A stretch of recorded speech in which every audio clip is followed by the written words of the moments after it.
नमस्कार दोस्तों, आप देख रहे हैं जेपी बलिया ब्लॉग। आज 23 दिसंबर है और आज हम याद कर रहे हैं ऐसे नेता को जिसने सत्ता देखी लेकिन सत्ता के लिए कभी झुके नहीं।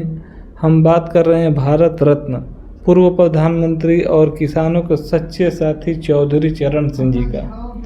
चौधरी चरण सिंह जी का जन्म 23 दिसंबर 1902 को मेरठ जिले के नूरपुर गांव में हुआ था, जो कि अब ये गाजियाबाद जिले में पड़ता है।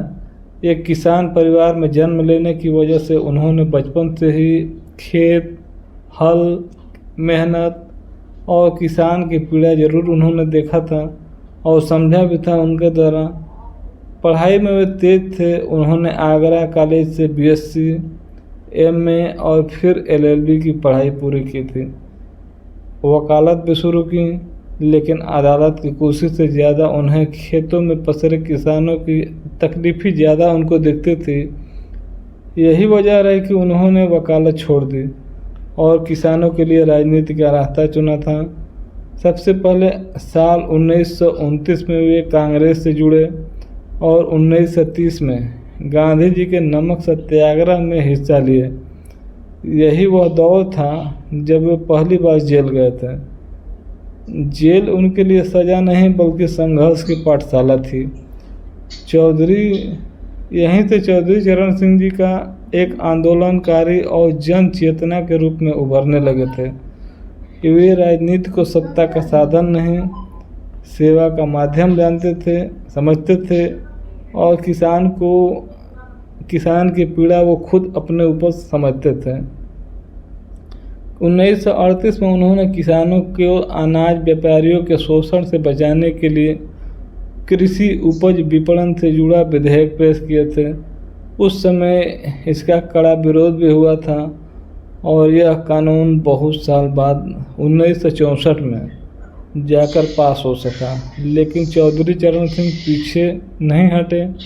उन्होंने साफ कहा था कि किसान को उसकी उपज का सही दाम मिलना ही चाहिए, जिसे आज हम एमएसपी के रूप में जानते हैं।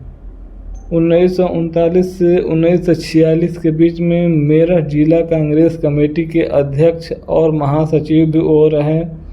इस दौरान उन्होंने पट्टेदार किसानों और खेतिहर मजदूरों को जमीन का मालिकाना हक दिलाने की बात बहुत ही मजबूती से उठाई थी। जमींदारी व्यवस्था को वे किसानों की गुलामी मानते थे और इसे ख़त्म करने के लिए लगातार लड़ते थे। आज़ादी के बाद 1947 में उन्होंने जमींदारों की समाप्त कैसे करें नाम की किताब लिखी थी। यह किताब सिर्फ किताब नहीं थी बल्कि आज़ाद भारत में भूमि सुधार की दिशा तय करने वाला एक दस्तावेज भी था। इसके बाद वे उत्तर प्रदेश सरकार में मंत्री बने और 1952 में जमींदारी उन्मूलन कानून पारित हुआ। इसे उनके लिए जीवन की सबसे बड़ी उपलब्धि माना जाता है, क्योंकि इससे करोड़ों किसानों को ज़मीन का अधिकार मिला। इसके बाद भी वे सिर्फ सत्ता में बैठकर फैसले लेने वाले नेता नहीं बने। उन्होंने उत्तर प्रदेश में कृषि क्रांति, संयुक्त खेती, समस्या और समाधान जैसी किताबें जरूर लिखी थी और खेती को भारत की अर्थव्यवस्था का रीढ़ बनाया। और वे बार बार कहते थे कि भारत का विकास शहरों की ऊंची इमारतों से नहीं बल्कि गांवों में खुशहाली से होगा, जो कि किसानों के द्वारा होगा।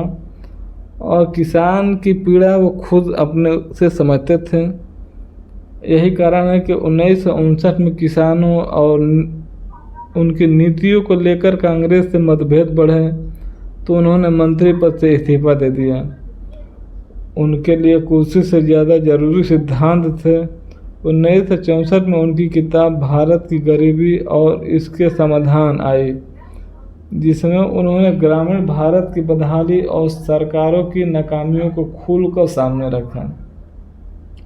1967 में उन्होंने कांग्रेस छोड़कर उत्तर प्रदेश के पहले गैर कांग्रेसी मुख्यमंत्री के रूप में शपथ ली। इसके बाद उन्होंने भारतीय क्रांति दल और आगे चलकर लोक दल बनाया। यह किसान केंद्रित राजनीति की मजबूत शुरुआत थी उनका साफ कहना था कि देश की नीति किसान को केंद्र में रखकर बने, न कि सिर्फ उद्योग और शहरों के लिए। और यही कारण था कि आज चौधरी चरण सिंह जी को हम याद कर रहे हैं।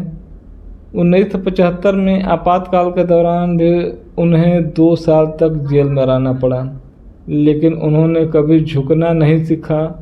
1977 में जब चुनाव हुआ तो गांव और किसान कांग्रेस के खिलाफ खड़े दिखे। जनता सरकार बनी और चौधरी चरण सिंह पहले गृह मंत्री बने, फिर उप प्रधानमंत्री और फिर वित्त मंत्री बने। कई उतार चढ़ाव के बाद 28 जुलाई 1979 को चौधरी चरण सिंह भारत के प्रधानमंत्री बने। उनका कार्यकाल भले ही छोटा रहा, लेकिन उनका संदेश बहुत बड़ा था। उन्होंने साफ कहा कि किसान के सवाल पर कोई समझौता नहीं होगा। वे यह भी चाहते थे कि सरकारी नौकरियों और शिक्षा में जाति पूछने की परंपरा खत्म हो, लेकिन उनकी इन बातों को गंभीरता से नहीं लिया गया। 14 जनवरी 1980 को उनका प्रधानमंत्री कार्यकाल समाप्त हुआ, लेकिन उनकी सोच आज भी जिंदा है। वे प्रधानमंत्री थे जरूर, लेकिन फिर भी सादगी से रहे। उनके लिए राजनीतिक लाभ का साधन नहीं, राजनीतिक लाभ का एकदम बिल्कुल उनका साधन नहीं था। और यही कारण है कि आज भी हम चौधरी चरण सिंह जी को याद कर रहे हैं, बल्कि समाज को सही दिशा देने का माध्यम भी उन्होंने चुना था। दोस्तों, चौधरी चरण सिंह का जीवन हमें सिखाता है कि सत्ता से बड़ा सिद्धांत होता है और राजनीति से बड़ा किसान। आज जब किसान फिर सवाल पूछ रहा है, तब चौधरी चरण सिंह की याद और ज़्यादा ज़रूरी हो जाती है। इसी सोच के साथ हम चौधरी चरण सिंह जी पर उनके नमन करते हैं। यूँ ही कोई चौधरी चरण सिंह नहीं हो जाता है। अगर आपको यह वीडियो अच्छा लगा हो तो ज़रूर हमें लाइक कीजिए, और आपका क्या ख्याल है ज़रूर आप कमेंट करिए। और सबसे पहले तो आप देख रहे हैं जेपी बलिया ब्लॉग पर, और आगे की बात हम और दोस्तों, चौधरी चरण सिंह जी की कहानी यहीं ख़त्म नहीं होती। प्रधानमंत्री पद से हटने के बाद भी वे राजनीति से अलग नहीं हुए। वे लगातार किसानों, गाँवों और गरीबों की बात उठाते रहे। उनकी तबीयत धीरे धीरे कमज़ोर होने लगी, लेकिन उनके विचार और उनकी आवाज़ कभी कमज़ोर नहीं हुई। वे अंत तक यही मानते रहे कि भारत की असली ताकत खेतों में काम करने वाला किसान है। और चौधरी चरण सिंह का निधन 29 मई 1987 को हुआ था, और उस दिन देश ने केवल एक पूर्व प्रधानमंत्री को नहीं, बल्कि एक सच्चे किसान पुत्र को खो दिया। उनका जाना उस दौर में हुआ जब किसान राजनीति को एक मजबूत और ईमानदार आवाज़ की सबसे ज़्यादा ज़रूरत समझते थे। उनकी अंतिम संस्कार पूरे राजकीय सम्मान के साथ किया गया था, और लाखों किसानों की आंखें नम थीं। उनके निधन के बाद भी उनकी सोच जीवित रही। उनकी राजनीतिक विरासत को आगे बढ़ाने का काम उनके बेटे चौधरी अजीत सिंह ने किया, जिन्होंने किसान राजनीति की नई पीढ़ी तक पहुंचाया। आज भी पश्चिमी उत्तर प्रदेश से लेकर पूरे देश में जब किसान अपने हक की बात करते हैं, तो चौधरी चरण सिंह का नाम अपने आप में सामने आ जाता है। उनकी सबसे बड़ी पहचान यही रही कि उन्होंने कभी किसान के मुद्दे पर समझौता नहीं किया। वे कहते थे कि अगर किसान कमज़ोर होगा तो देश कभी मजबूत नहीं हो सकता। उन्होंने हमेशा गांव, खेती और ग्रामीण अर्थव्यवस्था को देश के रीढ़ माना। यही वजह है कि आज भी उन्हें सिर्फ एक नेता नहीं, बल्कि एक विचारधारा के रूप में याद किया जाता है।